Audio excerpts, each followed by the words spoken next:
Good morning, everyone, and welcome back to Coffee and Headlines, our daily get together in which we check out what's going on around the city, around the world, in places near and far. We take a look at the news, we take a look at your comments, we take a look at everything that's going on around us, and hopefully try to move forward as we're discovering this brand new world, the new normal. I'm sorry, I woke up in a good mood because I slept very well last night. I hope you guys smelled. I hope you guys smelled okay last night. I hope you guys slept well last night. It was absolutely refreshing to have so much thunder and a little bit of rain. The air was definitely cooler in my neighborhood, and I certainly hope that was the case for you as well.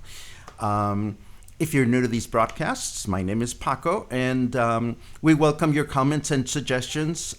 Particularly if you're new, let us know that you are new by writing the word new on your comment, and we will try our best to welcome you appropriately. As always, I see a number of familiar faces, and it's always great to see you here joining us today. Again, wherever you are, if you are anywhere in Banderas Bay, I certainly hope you got at least some rain overnight. The weather forecast seems to indicate that we're going to have more rain tonight, but we'll get to that in a second. We'll get to some news about things that are going on near and far, including the fact that some bars are starting to reopen. So we're going to take a look at how this is possible and what we can do about it, and so forth and so on. But first and foremost, let us take a quick look at some of the headlines that I've put together for you, and we'll take it from there.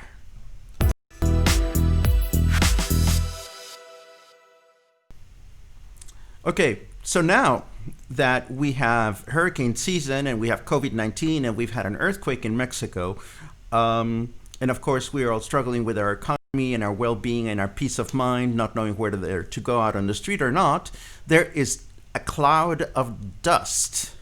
A cloud of dust coming from the Sahara desert that traveled all the way over the Atlantic and is now over Mexico. And it's headed to most of Mexico, and it's headed to the United States.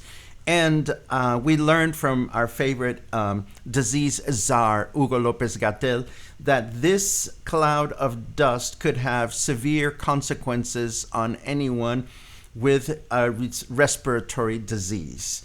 How much dust are we going to get in Puerto Vallarta? I really couldn't tell you. But again, like we thought that we had enough worries, now we have to worry about this cloud of dust. I sure hope it's nothing that is going to be too complicated or too catastrophic. I never heard of a cloud of dust headed to Puerto Vallarta from the Sahara. It almost makes me feel like we're important, but maybe that's not the way I should be feeling about this. Anyway, I am just pointing this out, and as Paul very eloquently says, get out your feather dusters because the Sahara is coming. That's very funny.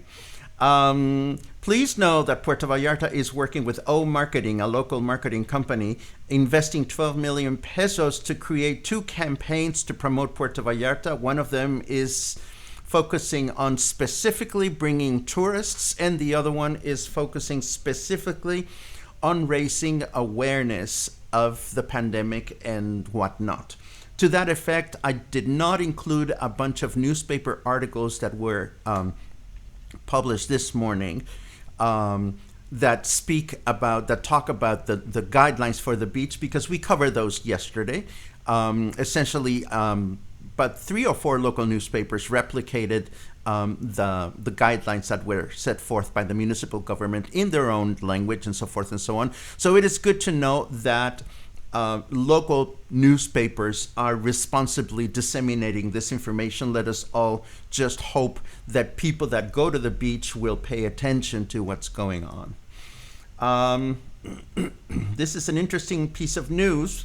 The local government announced that its program to support local families. This is a government program, the municipal program to support local families in need, has come to an end after delivering 60,000 food baskets during the COVID-19 crisis. The government went, yay, government, we did this. And the government said that initially the program was designed to support 7,500 families each quincena, or half a month period. But the goal was extended to 10,000 homes because a lot of citizens, volunteers, and business people added to this particular effort. The mayor has said this has been a huge challenge, but this is what we've done, and yay, mayor. But of course, this is not the end of the need. I wanted to mention this because, for better or for worse, there are still a lot of families that are not employed. There are still a lot of people that are not going to have a job, and there are still a lot of people that need to be fed. And that's why talking about all the different privately organized campaigns to help raise money to feed people in need are so important. And of course, we've been supporting a couple, primarily the one that Paul Crist is doing. And so it is difficult to keep giving for everyone. Not everybody has, a lot of money to give or a lot of ways to support, but if you are able to continue supporting any of these initiatives, it is very much appreciated. We will once again mention the one that Paul Crist has been doing with his husband Luis Tello in the comments section, just to make sure that that you keep that information at hand should you be able to do something about it. Let me see. Beam. This really put me in a foul mood. This woman in her 60s in San Jose, California, at an ice cream store, took off her face mask and coughed on the face of a Hispanic baby while the baby was sitting in his carriage, and it was captured on tape. And the woman argued that it was because the mother and the grandmother were not keeping safe distance. So how sad to know that there are people in the world with such troubled belief systems that they would feel it necessary to cough on the face of an innocent child just because she had whatever going on through her mind, through her head. We know that a bunch of racial insults ensued, and now the identity of this woman is at hand. People are trying to find out who she was. And if this woman happens to have COVID-19, she could face murder charges. So, ay Dios mío. I had to share that because it is unfortunate that this is happening, but it's sad. There are people that feel that strongly about whatever. I just don't know what to say. Here in Jalisco, if you were thinking your children would go back to school in September, that won't be the case. Your children will continue to be homeschooled remotely with whatever systems the education secretary has put forth, because children in Jalisco will not go back to school until January because of what's going on with the pandemic. We also find out that President Andrés Manuel López Obrador is scheduled to visit President Trump sometime this coming month in Washington, D.C. The specific agenda of the meeting has not been determined, although President López Obrador did hope that the meeting could also include Canada's Prime Minister Justin Trudeau. Again, I started seeing comments coming from Trump's administration that he was happy to welcome President López Obrador in Washington, and that was followed by, Mexican sources revealing the intention of this trip. So it'll be quite interesting to see what is going to come out of this meeting. López Obrador, our president, has said that he is willing to travel, and he does want to thank President Trump for all the support that was given to Mexico in finding ventilators to help Mexico deal with the pandemic. So above and beyond that, what will happen with the meeting, it is kind of difficult to tell, but we'll keep an eye on this bit of news as we move forward. Quick look at your comments, if you indulge me. Lots of great good mornings. As always, it's great to see you guys. It's always wonderful to say hello to you every morning. Renee says good morning to Luna as well, and Luna is here. She's chilling, although she doesn't spend that much time on top of that sarape this time of year because she gets a little bit too warm. But she's here keeping us company, which is a good thing. Let's see. Sunscape Resort is open today. Pool is open. Yippee. I don't know that resort, but I am itching for a swimming pool, either that or a quick trip to the river. Although the river might not be as fun anymore because once the rains start, the river water gets a little bit too muddy for my taste. But a swimming pool, that would be great. What's next? Oh my goodness. You know what's next, Holly? There's going to be a weird bug that is going to disintegrate cotton fiber, and we're all going to appear naked in the middle of the street. And so you better get your camera ready. Paul, nice to hear that you're delivering despensas at Hotel Mercurio today. This is wonderful. Robin comments on the importance of wearing face mask, and I have an article for you, Robin. We will be mentioning this in a little while. Dave assumes correctly that most hotel and restaurant workers remain unemployed. Well, I want to qualify that because I know that there are some employers, such as my friend Paul, who has a gay hotel, who has continued to support the payroll for his staff, and it's been very challenging for him personally. So yes, there are some that are doing it. Others, there's been a lot of layoffs, unfortunately, particularly in the food industry. That woman should be charged with assault. That woman should be condemned with insomnia for the rest of her life. May she never sleep again, so that she can stay awake and think about what's important.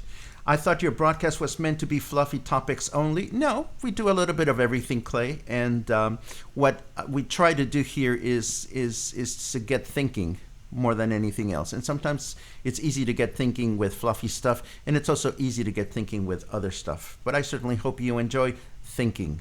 That's the most important thing. Let's see. Oh, nobody likes the woman in California. I don't blame you. Lots of comments about political stuff. Sorry, I'm not going to get into many of these right now. I see a report about something that...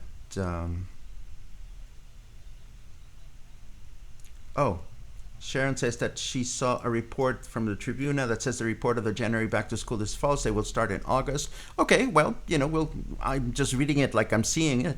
I will keep our eye on this as we go forward. Sundays are fluffy. Absolutely, Sundays are fluffy. And Noi wants to be who's watching us from Bangkok, right? Noi, you are in Bangkok. In Thailand, Noi wants to be naked all over Olas Altas. I want to take photographs of that. I certainly do. So speaking about being naked, let us get into some leisurely stuff because we have some. For starters, yay, the weather. It has been wonderful. It's wonderful when it rains when it rains enough because it refreshes the air. If we only get a little bit of a drizzle, it just makes the air more humid and more uncomfortable.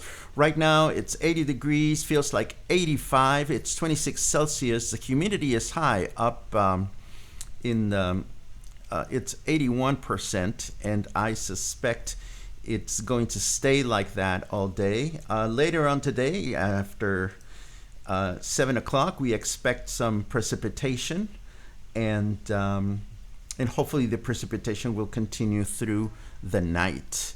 And that would be wonderful to enjoy for all of us. Now, in terms of interesting headlines that I have to share with you, the first one is that some local bars are starting to either reactivate their cooking, their restaurant license, or they are starting to team up with nearby restaurants to be able to reopen. We see this article that was published on Gay PV that indicates how some bars are hoping to reopen today. As a matter of fact, we mentioned yesterday that, for example, Garbo, is teaming up with the Swedes so that they can serve cocktails and food at the same time. Other bars in the neighborhood are going to be doing the same thing. They're mentioned here.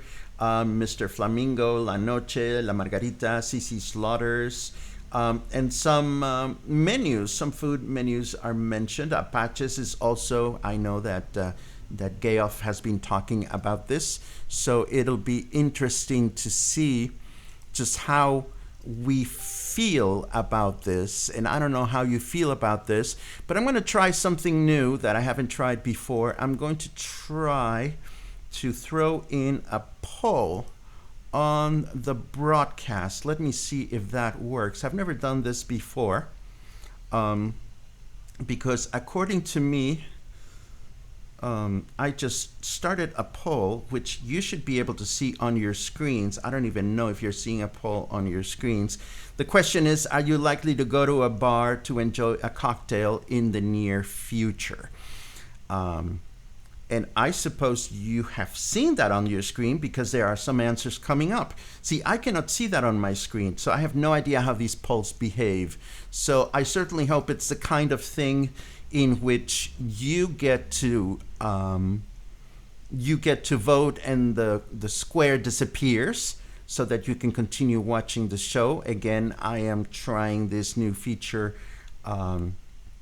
just to give us a sense as to whether you are going to be likely to go to these bars once they reopen. Again, I don't want to crush good news or bad news. I simply want to get a sense as to where you are. Oh my God, and you're voting a lot. We'll show the results at the end of the broadcast just to see if we can continue using this feature moving forward. Along the same lines, I want you to know that, I think that Vox, they ought to give us a job or something, because Vox has published, we promote Vox a lot. We like Vox. Coronavirus is changing bars as we know them. Vox publishes a very insightful article about how the whole culture of going to a bar is changing through the pandemic. And it explains why bars can be complicated, but it also gives us some pointers on how we can be safe in a bar again. So before we come to the conclusion that bars are evil, or that a lot of people are going to congregate there, and that it's going to be a threat to our well-being, let us have some faith, first and foremost, on some of the business owners that are bar owners, that I'm sure are going to try to put forth the best possible guidelines so that they are able to keep themselves and their staff and their clients safe, so that they can make some money for their staff, and so that we can continue to move forward through this new normal, as we call it. We talked about face masks a little while ago. I found this article on Wired magazine where they say, well, since face masks are here to stay for a little while, we might as well take a look at our favorite ones. So Wired magazine publishes reviews on their favorite masks that they actually enjoy wearing, and they describe a few of them. So if you are looking for Comfortable masks. Wired Magazine offers a bunch of suggestions. As always, we are going to include this link with all our show notes. And then we have here, this is very important because our dear friends at the Living Room Bookstore Cafe are so close to getting to, look at this. Can you see that? 960 people like this page.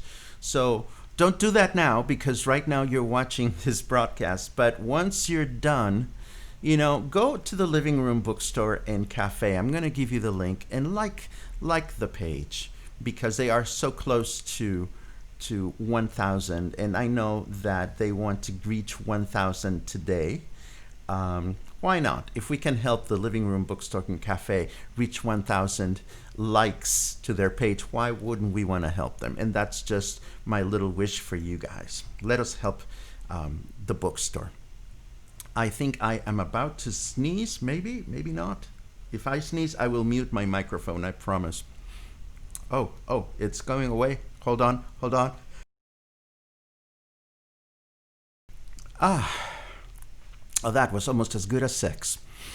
Anyhow, something else that I want to talk about.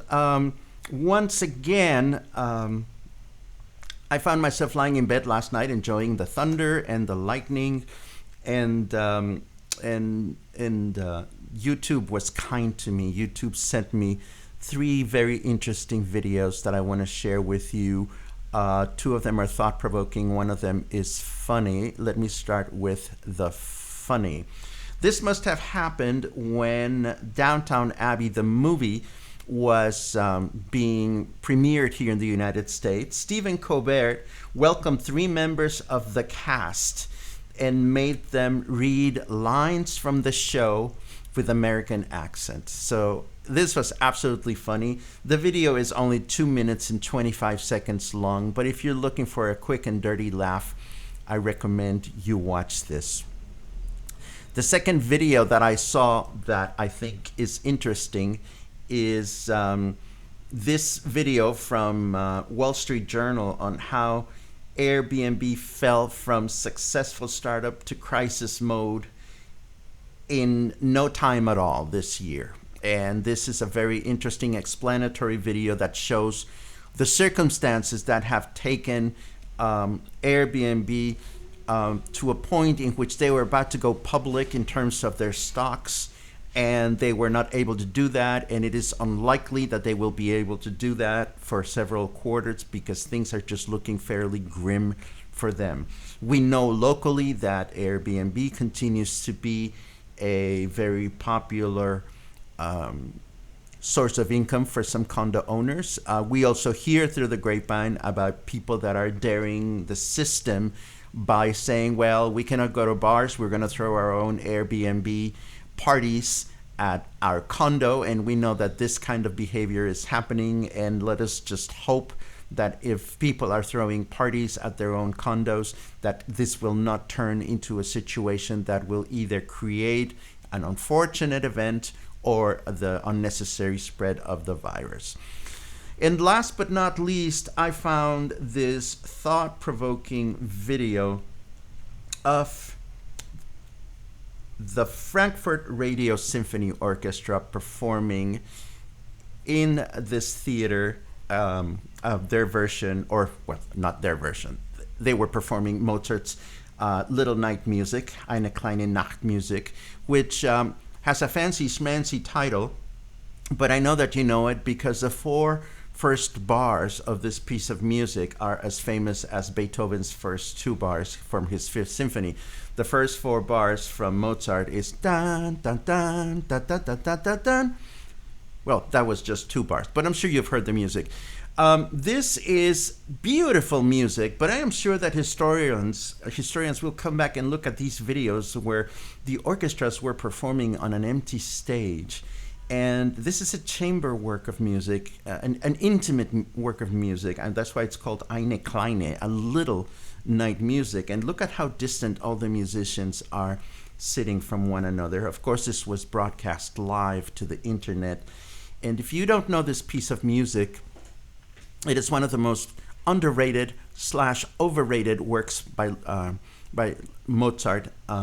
Getting into the why would be devoting a fair amount of time to the piece, but it's less than 20 minutes. I invite you to watch it and enjoy the sadness of the end, because the fourth movement of this piece is just absolutely wonderful and happy and cheerful, and the orchestra is doing such a great job of performing it.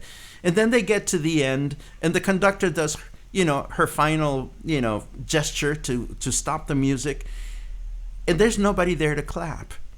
So she just sort of stands there looking sad and goes like this, and the musicians go like this.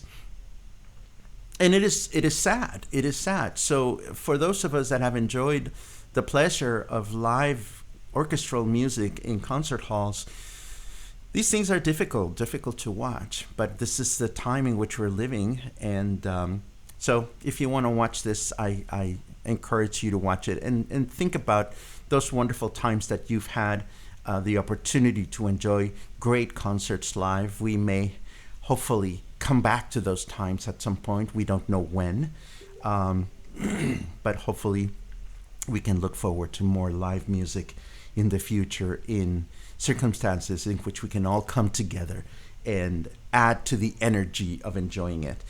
But between now and then, we have Zoe Lewis, who sent me a nice message a couple of days ago to remind me that she's going to be live this afternoon. I hope that you'll be able to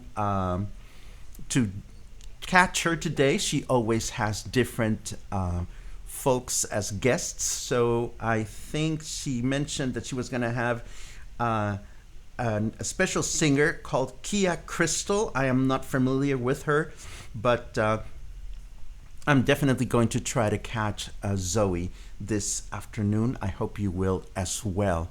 Now, before we wrap this up, I am going to take a look at your comments, and then we're going to reveal the results of the poll. And I'm really fascinated about this because, I'm not looking at the live as you're looking at it, but I want to see what the results look like and share them with you. But before we go there, I see some of you have commented here about going to bars or not going to bars. I kind of side with Wayne. I personally don't know that I'm going to be going to an enclosed bar in the near future, but if it's sitting outside, absolutely, definitely.